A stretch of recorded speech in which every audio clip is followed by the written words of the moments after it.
Again, I will introduce you to our amazing speakers today, which, as you're probably aware by now, are Irene Haasnoot and James Kneller.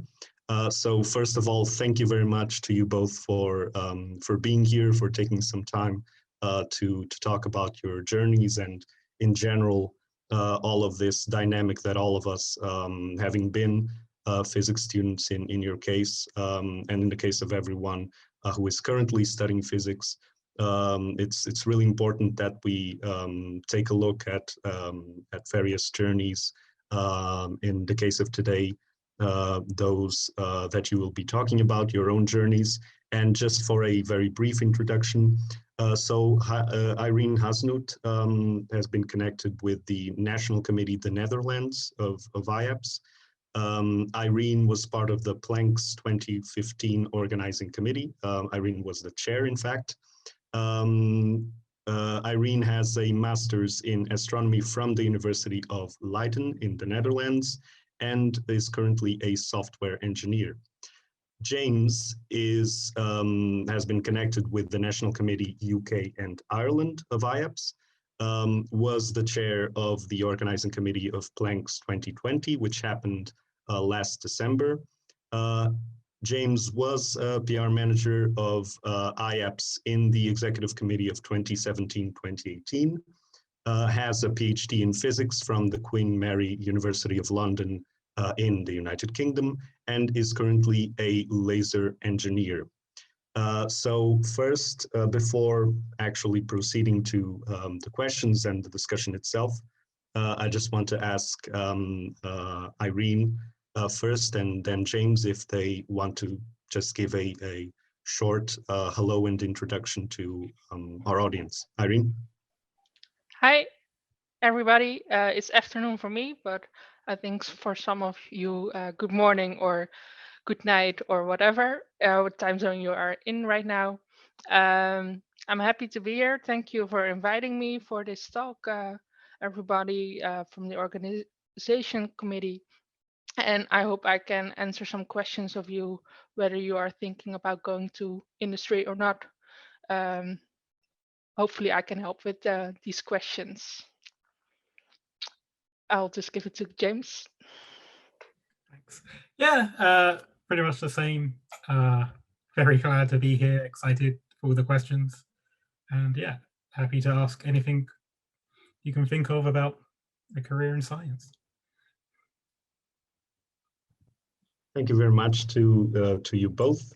So to begin, we will start with some basically some general questions that are not really specific, let's say, to the matter of industry, but are just to get the conversation going, let's say, about something that about things that are in a way connected to the discussion that we want to have about industry.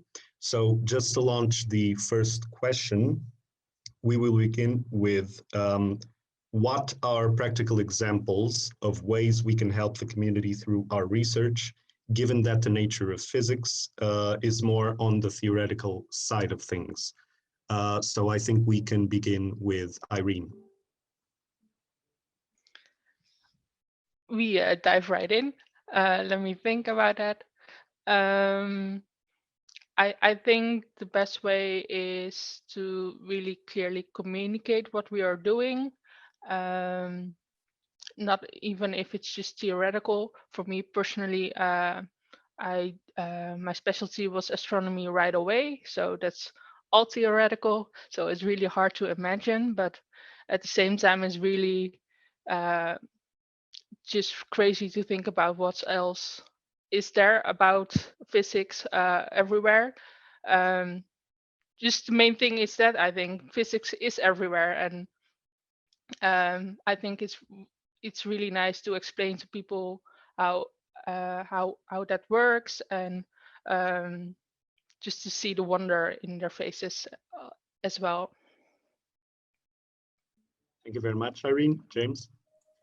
Yeah, my issue with that question question is, I don't see physics as being mostly on the theoretical side, showing my bias here, being very much an experimentalist. But physics covers so much, and there is a lot of practical applications for it, not only in what you're researching, but also how you can communicate it, same as what Irene said. So the best way to help the community is, I would say, to go out, talk about it, do outreach, go to schools, get them infused, and just show your love of the subject, whether it's theoretical based or not. Yeah, thank you very much, James. As you know, we do try to have some sort of a provocative sense in some questions to sort of get a more, sometimes a more, let's say, a bit more conflict, but in a good sense, let's say. So to go to the second question, what is the best way of encouraging younger students, or even children, of course, to pursue physics? Shall I start? I think James can start this. Sure. So the question is, the best way to get anyone into science, but particularly students, is to show it's for them.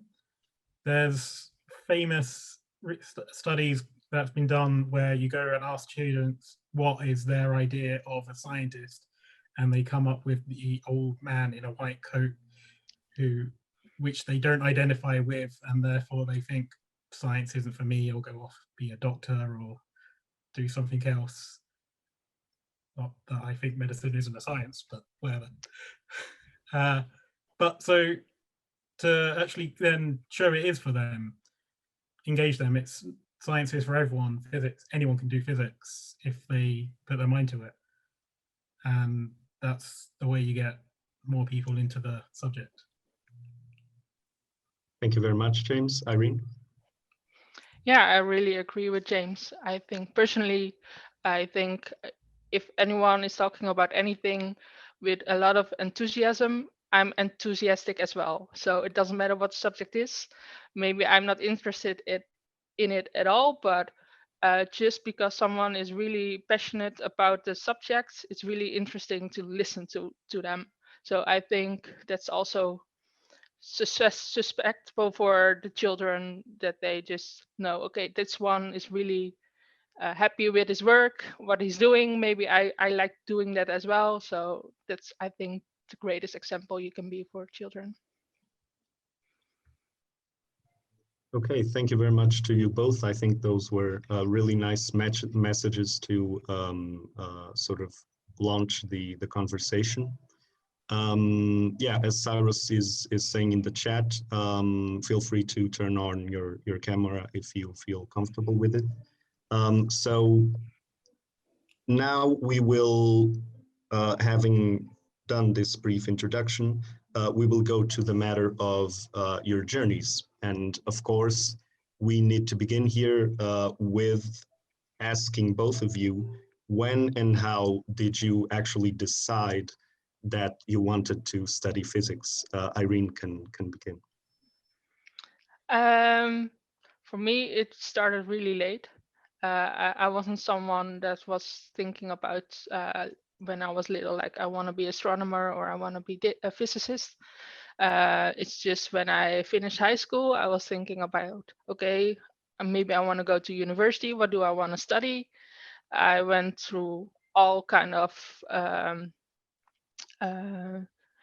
universities to see which kind of studies I would like. I went to chemistry, I went to tourism, I went to dentist school. So I was like all over the place. But in the end, it was, for me, it was more like, I don't hate this more than I love this. But in the end, I loved it mostly because it was just all, it was both physics, it was my math, it was computer science, and then for me astronomy as well was just really something that I have grown to like really yeah, a lot. So I wouldn't say I was like yes, I'm a physicist, but at the end it was. So it was, yeah, a long journey for me to get there. Thank you very much, Irene. James? I think probably it's the complete opposite. I don't remember at any point deciding to do physics because it was just always a natural thing that I saw myself doing. I always want to figure things out, and that's the whole point of physics. So go in, I just from high school, didn't even ask the question, I just started applying for physics places. Being dyslexic, I wasn't really inclined to humanities anyway, because I never want to write an essay again. So physics was a natural home, definitely. Thank you very much. I think it's interesting to see that just from both your testimonies, we already see sort of a spread and a difference in the motivation that that you entered physics with. And so going from that just beginning of launching yourselves into physics, so in terms of the undergraduate level, so there are some countries that have like a thesis. There are countries that don't have it. But basically the question is, if in your case, if it is your case, what was your undergraduate thesis, and how did you choose the field that you addressed in that thesis, and that may have influenced you, let's say, for the future? James can begin.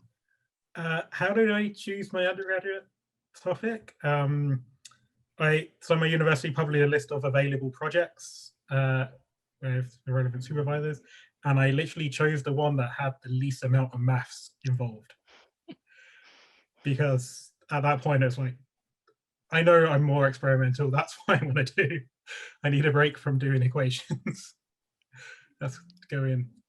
And from that, so I did a 4-year master's course. So there was a small thing in the third year. In case you failed the master's, you get a bachelor's still. From that, with one supervisor, he was a terrible supervisor, but I liked the project. So I just walked across the office next door, said, I really like you as a supervisor. You do a similar topic. So it was just a natural progression from that. And then I ended up doing a PhD with the same supervisor I did for my master's thesis. So it all stemmed from not wanting to do maths. Thank you very much, James. We actually have, if you could briefly comment, a question in the chat from Asif. Asif, I don't know if you want to ask the question yourself. If not, I can proceed.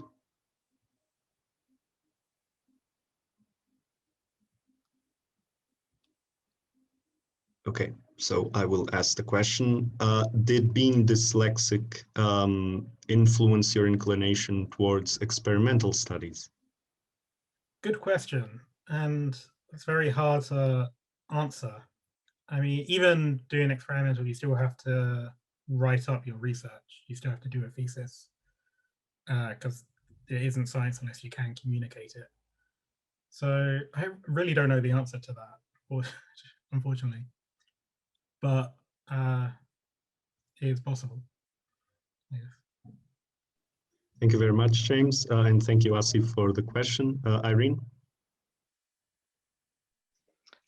Yeah, so we did have an undergraduate thesis. It was at the end of our third year, and actually you did it with another person, so we had to find a topic we both liked, and we had the same, that we also had a list with available topics that you could choose from, and we ended up building a high resolution spectrograph for the old observatory in Leiden. And it was a really fun project. We were just designing the instruments and then also ending up building it and testing it. And I think in hindsight, I don't think I knew it then, but I think I really liked it because it was just like a finished project and not like theoretical. You can go on and there's never an end to research. But I think I felt like it's nice to have like an end product of it. And I think that's what I like about my job right now as well.